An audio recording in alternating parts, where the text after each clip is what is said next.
सभी विद्यार्थियों को नमस्ते। विद्यार्थियों, आज हम इस वीडियो के अंतर्गत NIOS और राजस्थान स्टेट ओपन स्कूल कक्षा 10 में जो मनोविज्ञान विषय है उसका चैप्टर नंबर जो फर्स्ट है मनोविज्ञान से परिचय, इस पाठ के प्रश्न के उत्तर पर चर्चा करेंगे। तो इस वीडियो के अंतर्गत जो भी प्रश्न है वो आपके पाठ में दिए गए हैं, उन प्रश्नों के उत्तर पर चर्चा की जाएगी। साथ में जो अन्य कुछ महत्वपूर्ण प्रश्न पाठ के अंतर्गत बन रहे हैं उस पर भी हम चर्चा करेंगे। तो प्रश्न नंबर 1 है जो पाठगत प्रश्न है। 1.1 का रिक्त स्थानों में सही शब्द भरे।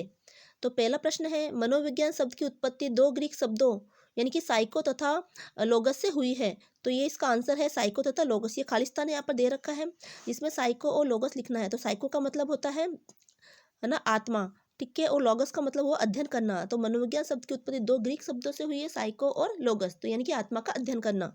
मनोविज्ञान में अध्ययन की प्रमुख इकाई कौन है? मनुष्य है। तीसरा प्रश्न है, विलियम वुंट ने लिप्जिग विश्वविद्यालय जर्मनी में प्रथम मनोवैज्ञानिक प्रयोगशाला की स्थापना की। तो ये इसका प्रयोगशाला, इसका आंसर है कि प्रयोगशाला की उन्होंने स्थापना की थी। कब की थी? 1879 यानी कि 1879 के अंदर उन्होंने लिप्जिग नामक जो शहर था जर्मनी में, वहां पर प्रथम मनोवैज्ञानिक प्रयोगशाला की स्थापना की थी। अनुभव, मानसिक प्रक्रिया तथा व्यवहारों का अध्ययन मनोविज्ञान है। मनोविज्ञान के अंतर्गत क्या क्या अध्ययन किया जाता है? अनुभव का अध्ययन किया जाता है, मानसिक क्रियाएं जो भी होती है, प्रक्रिया जो भी होती है उसका अध्ययन होता है, और कुछ व्यवहारों का अध्ययन भी किया जाता है। तो मनुष्य का व्यवहार कैसा है उसके आधार पर है मनोवैज्ञानिक कुछ निष्कर्ष निकालते हैं। अब ये पाठगत प्रश्न 1.2, बताइए कि दिए गए कथन सही है या गलत। पहला प्रश्न है, सीखने यानी अधिगम के अंतर्गत हम प्रशिक्षण और अनुभव द्वारा नए कौशल अर्जित करते हैं। तो ये वाक्य सही है। जब भी हम कुछ चीज़ सीखते हैं, है ना, तो उसके अंतर्गत हम क्या करते हैं? कुछ नए नए अनुभव प्राप्त करते हैं। और जब लगातार हम कुछ चीज़ों को, नई चीज़ों को सीखते हैं तो हम एक तरह से प्रशिक्षण भी उसमें लेते रहते हैं और हम नए कौशलों को, नए ज्ञान को अर्जित करते हैं। तो ये वाक्य सही है।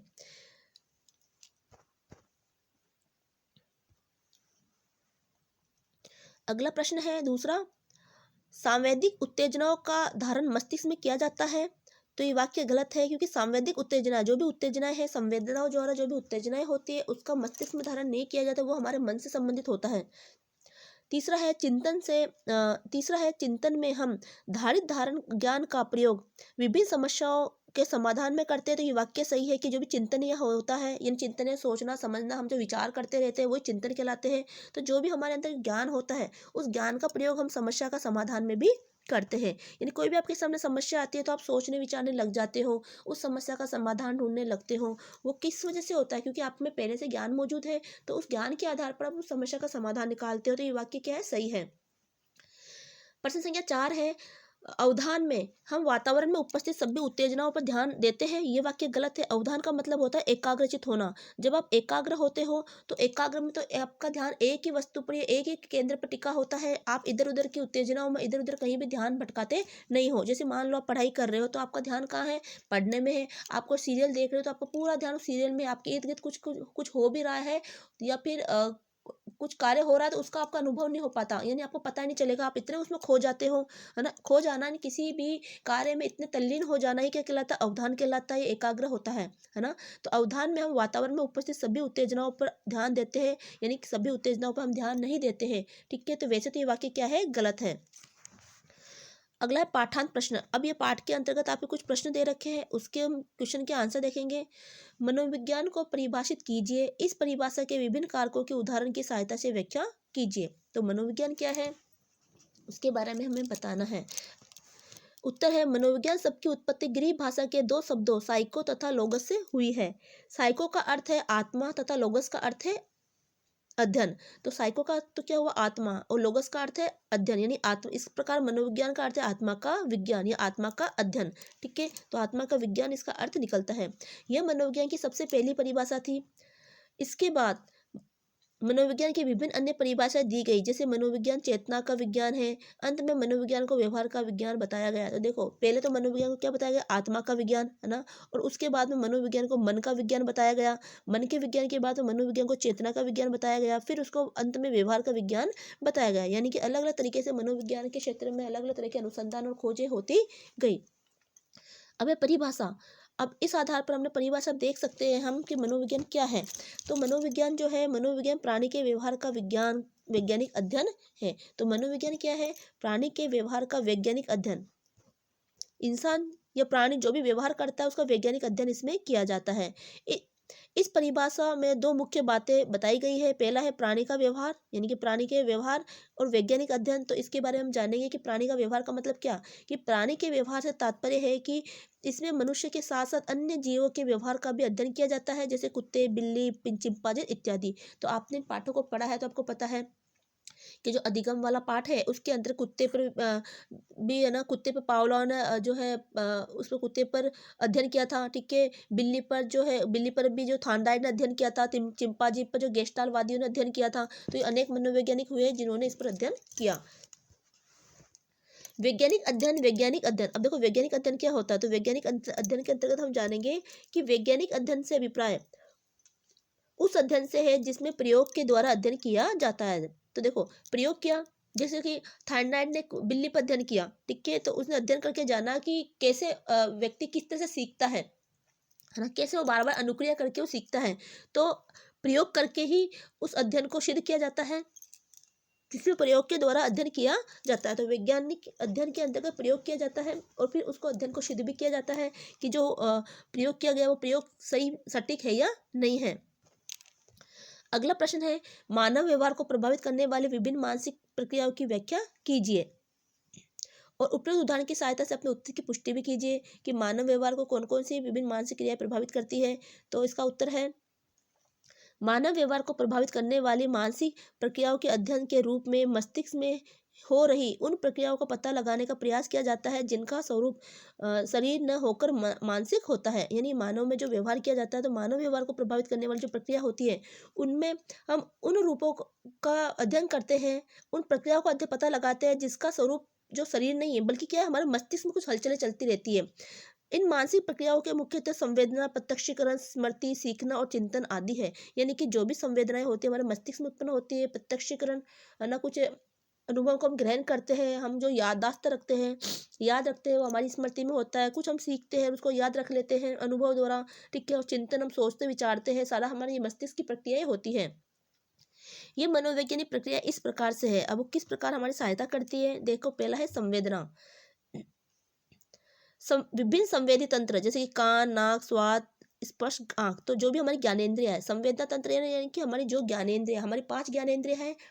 पहला है कान, यानी कान से हम सुन के ज्ञान का अनुभव करते हैं। नाक से हम स्वाद है ना, गंध का अनुभव करते हैं, तो भी इससे हमें ज्ञान प्राप्त होता है। स्वाद, हम जीभ के द्वारा चखकर हमें किसी वस्तु का है ना स्वाद का पता चलता है कि वो कड़वी है, तीखी है, मीठी है ना। स्पर्श द्वारा हम अनुभव करते हैं, आँख से हम देख कर अनुभव करते हैं। तो ये हमारी क्या है, पांचों हमारी ज्ञानेंद्रिय है जिससे हम ज्ञान प्राप्त करते हैं। तो संवेदना विभिन्न संवेदी तंत्रों, कान, नाक, स्वाद, गंध, इस आंख से प्राप्त होने वाली उत्तेजनाओं का संवेदना कहा जाता है। इन्हीं को क्या कहते हैं, संवेदना कहते हैं। इनसे जो भी हम ज्ञान प्राप्त करते हैं उसको हम संवेदना कहते हैं। अगला है प्रत्यक्षीकरण। प्रत्यक्षीकरण में हम संवेदना से प्राप्त उत्तेजनाओं को अर्थ प्रदान करते हैं, जैसे किताब को देखकर पढ़ने वाली वस्तु का एहसास होना। प्रत्यक्षीकरण है, किसी वस्तु को हम देखते हैं, देख के हम अनुमान लगाते हैं कि इस वस्तु से क्या किया जाता होगा। जैसे किताब को देखकर हम पता कर लेते हैं कि ये क्या है, एक पढ़ने की वस्तु है, तो उससे पढ़ने वाली वस्तु का हमें एहसास होता है। सीखना यानी कि अधिगम। सीखना व्यवहार में वैसे परिवर्तन को कहा जाता है जो अभ्यास व अनुभूति के द्वारा होता है तथा जिसका उद्देश्य व्यक्ति को समायोजित करने में मदद करता है। जैसे साइकिल चलाना सीखना है, साइकिल चलाना, कार चलाना या किसी वस्तु को करना है ना, ये कभी क्या है, सीखने के अंतर्गत आता है। तो सीखने से क्या होता है, हमारे व्यवहार में परिवर्तन हो जाता है और ये सीखना अभ्यास और अनुभूति के द्वारा ही होता है। हम बार बार अभ्यास करेंगे, ठीक है, तो उस अभ्यास को हम करने से हम उसमें पारंगत हो जाएंगे और उस कार्य को हम सीख लेंगे। अगला स्मृति। स्मृति से तात्पर्य पूर्व अनुभूतियों में सीखे गए व्यवहारों में मस्तिष्क में इकट्ठा कर रखने की क्षमता है। स्मृति यानी क्या है, याददाश्त रखना। हम क्या करते हैं, कोई भी चीज़ याद रखते हैं, स्मृति में रखते हैं हमारे। तो स्मृति से तात्पर्य पूर्व अनुभूतियाँ वे सीखे गए व्यवहारों को मस्तिष्क में इकट्ठा करके रखने की क्षमता से है। यानी कि हमारे कुछ पूर्व अनुभूतियाँ हैं, अनुभव है, और हम कुछ भी कार्य सीखते हैं, हमारे व्यवहार में जो भी कार्य हम सीखते हैं उसको हम क्या करते हैं, याद रखते हैं, हमारे मस्तिष्क में उसको याद रख लेते हैं। उदाहरण के लिए परीक्षा में याद किए गए प्रश्नों का उत्तर लिखना। तो हम जो परीक्षा के लिए जो भी हम क्वेश्चन आंसर को पहले से तैयारी करते हैं उनको याद करते हैं। एग्जाम होती है तो उनको हम याद में लेते हैं, याद करते हैं और हम उनका आंसर लिखते हैं। चिंतन चिंतन एक ऐसी मानसिक प्रक्रिया है जो हम लोगों द्वारा उद्दीपक तथा घटनाओं के प्रतीकात्मक प्रतिनिधित्व द्वारा किसी समस्या का समाधान करने में मदद करती है। चिंतन के द्वारा भी क्या करता है, हमारे सामने कोई समस्या आ गई, कोई घटनाएं आ गई, तो उसको हम सोचते हैं, समझते हैं और फिर उसका समाधान ढूंढते हैं। अवधान अवधान से हमारा तात्पर्य है ध्यान से। अवधान से क्या तात्पर्य है, ध्यान से है, अर्थात वातावरण में उपलब्ध विभिन्न उत्तेजनाओं में से किसी एक विशेष उत्तेजना पर चयनात्मक रूप से ध्यान केंद्रित करना। उदाहरण के लिए क्लास में व्याख्या सुनते समय हम शिक्षक द्वारा बोले गए शब्दों को ही सुनते हैं और इधर उधर की आवाज़ों को हम नहीं सुनते, है ना। उधर हमारा ध्यान नहीं रहता, सिर्फ जो शिक्षक हमें बता रहा है उसके ऊपर हमारा एक तरह से ध्यान केंद्रित हो जाता है, तो वही क्या कहलाता है, अवधान कहलाता है। प्रश्न संख्या 3 है, मनोविज्ञान के विभिन्न क्षेत्रों का वर्णन कीजिए। मनोविज्ञान का कौन सा क्षेत्र आपको सबसे अधिक रुचिकर लगा, कारण बताइए। तो मनोविज्ञान के जो विभिन्न क्षेत्रों का वर्णन करना है और मनोविज्ञान का कौन सा क्षेत्र आपको सबसे रुचिकर लगा उसका कारण भी हमें बताना है। तो उत्तर है आधुनिक समय में मनोविज्ञान के विभिन्न क्षेत्रों का विकास हुआ है जो विभिन्न प्रयोगों पर आधारित है और जो मानव व्यवहार का अध्ययन एक विशेष कार्य क्षेत्र के अंतर्गत करता है। मनोविज्ञान में इन विभिन्न प्रकार के क्षेत्रों का विकास हमारे दैनिक जीवन में के महत्व को दर्शाते हैं। देखो, मनोविज्ञान के जितने भी क्षेत्र हैं उन क्षेत्रों का हमें ज्ञान होना चाहिए, ठीक है। उससे क्या होगा कि हमारे दैनिक जीवन में ये महत्व भी रखता है। तो मनोविज्ञान के विभिन्न क्षेत्र निम्न प्रकार है। कौन कौन से क्षेत्रों के अंतर्गत मनोविज्ञान अध्ययन करता है। तो मनोविज्ञान का पहला क्षेत्र है शैक्षिक मनोविज्ञान। मनोविज्ञान का यह क्षेत्र मुख्यतः शैक्षिक निष्पादन से संबंधित है, यानी जो भी शिक्षण कार्य होता है उससे संबंधित है। यह शाखा कक्षा कक्ष के वातावरण में सीखने की प्रक्रिया को प्रभावित करने वाले विभिन्न कारकों की भूमिका का अध्ययन करती है। देखो, शैक्षिक मनोविज्ञान क्या करता है कि बच्चा किस तरह से सीखता है, कक्षा में हम कैसा वातावरण उपस्थित करें ताकि वो अच्छे से अच्छे सीख पाए, है ना। तो इस तरह के विभिन्न कारकों की विभिन्न भूमिकाओं का अध्ययन करता है। इस शाखा के अंतर्गत विद्यार्थियों की अभिक्षमता, कौशल तथा अंतर्निहित बौद्धिक क्षमता का आकलन व उनके निष्पादन का मूल्यांकन किया जाता है। अगला है पर्यावरण मनोविज्ञान। मनोविज्ञान के क्षेत्र के अंतर्गत भौतिक पर्यावरण तथा मानव व्यवहार के मध्य संबंध का अध्ययन किया जाता है, यानी भौतिक पर्यावरण और मानव का जो व्यवहार है उसके मध्य क्या संबंध है उसका अध्ययन किया जाता है। ये मानव व्यवहार पर शोर, ऊष्मा, प्रदूषण तथा भीड़ के प्रभाव का अध्ययन करता है। इसके अंतर्गत व्यक्ति के मानसिक स्वास्थ्य पर भौतिक पर्यावरण के प्रभाव का भी अध्ययन किया जाता है कि व्यक्ति का जो मानसिक स्वास्थ्य है उस पर आजकल जो भी भौतिक पर्यावरण है ना, उसका क्या प्रभाव पड़ रहा है उसका अध्ययन किया जाता है। अगला है परामर्श मनोविज्ञान।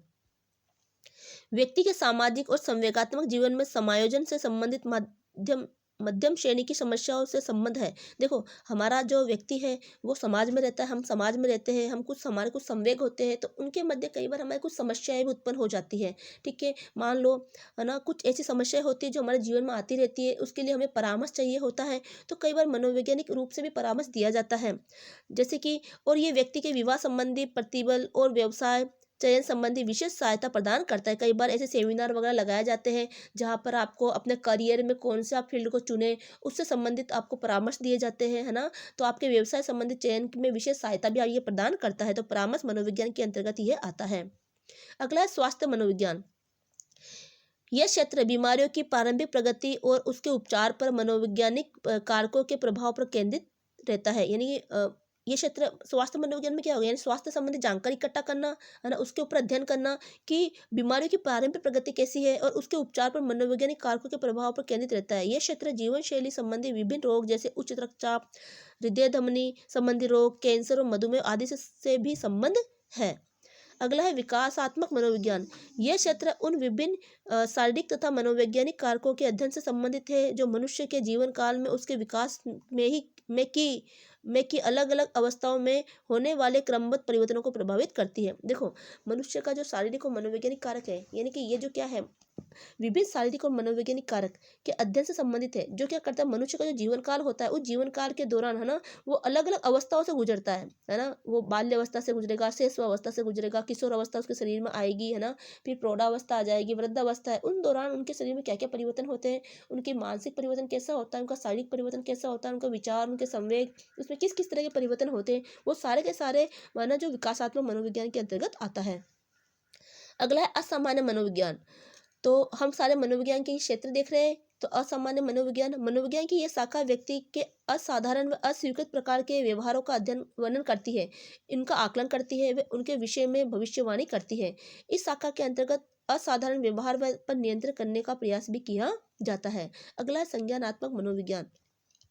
ये शाखा उन सूचनाओं के अर्जन, धारण, रूपांतर तथा अनुप्रयोग से संबंध है जो मनुष्य अपने आसपास हो रही घटनाओं को समझने व उनकी व्याख्या करने के लिए प्रयोग करता है। देखो संज्ञा नहीं, क्या ज्ञान होता है, तो हमारे आसपास की जो भी सूचनाएं हैं, जो भी घटनाएं हैं, उनको समझते हैं, उनको जानते हैं, है ना। तो उनकी व्याख्या जो हम कर रहे होते हैं वो किसके अंतर्गत आती है, संज्ञानात्मक मनोविज्ञान के अंतर्गत आती है।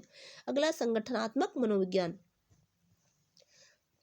इस क्षेत्र के अंतर्गत संगठनात्मक वातावरण में कर्मचारियों के चयन व निष्पादन का अध्ययन करने के लिए विभिन्न मनोवैज्ञानिक सिद्धांतों व मॉडलों का अनुप्रयोग किया जाता है। देखो संगठनात्मक में क्या होगा, मतलब कोई भी संगठन है, कोई भी कार्यालय है, उसमें अलग अलग जो वातावरण है, उस वातावरण में कर्मचारी को जब चयन किया जाता है ना, तो उस चयन के लिए उस व्यक्ति में क्या योग्यता होनी चाहिए, है ना, वो सारा अध्ययन किसमें किया जाता है, संगठनात्मक मनोविज्ञान में।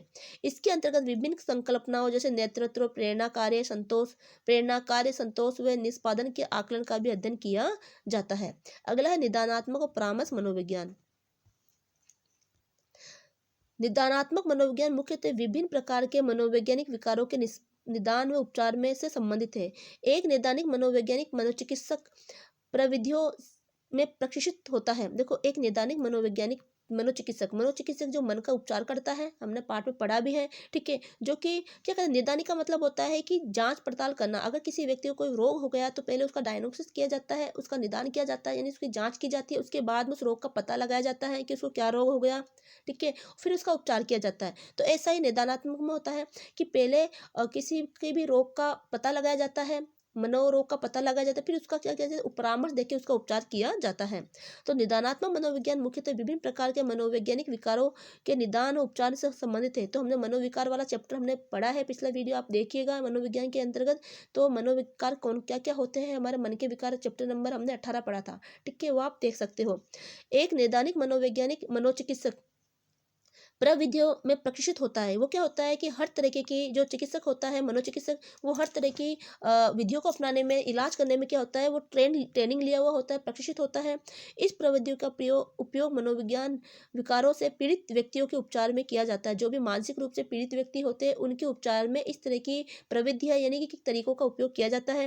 निदानात्मक मनोवैज्ञानिकों की नियुक्ति उन अस्पतालों व चिकित्सालयों में होती है जहाँ मानसिक स्वास्थ्य संबंधी समस्याओं का उपचार किया जाता है। अब देखो जो भी मनोचिकित्सक होती है ना, जो कि इस तरह के निदानात्मक मनोवैज्ञानिक की नियुक्ति, है ना, यानी कि मनोचिकित्सक, है ना, जो मानसिक रूप से मानसिक स्वास्थ्य के जो डॉक्टर होते हैं उनकी नियुक्ति जो इस तरह से मानसिक अस्पतालों में की जाती है ना, जहाँ पर मानसिक स्वास्थ्य संबंधी समस्याओं का वहाँ पर उपचार किया जाता है। अब है अन्य महत्वपूर्ण प्रश्न जो आपके चैप्टर से एक अन्य महत्वपूर्ण प्रश्न बन रहा था, वो भी मैंने इसमें शामिल किया है।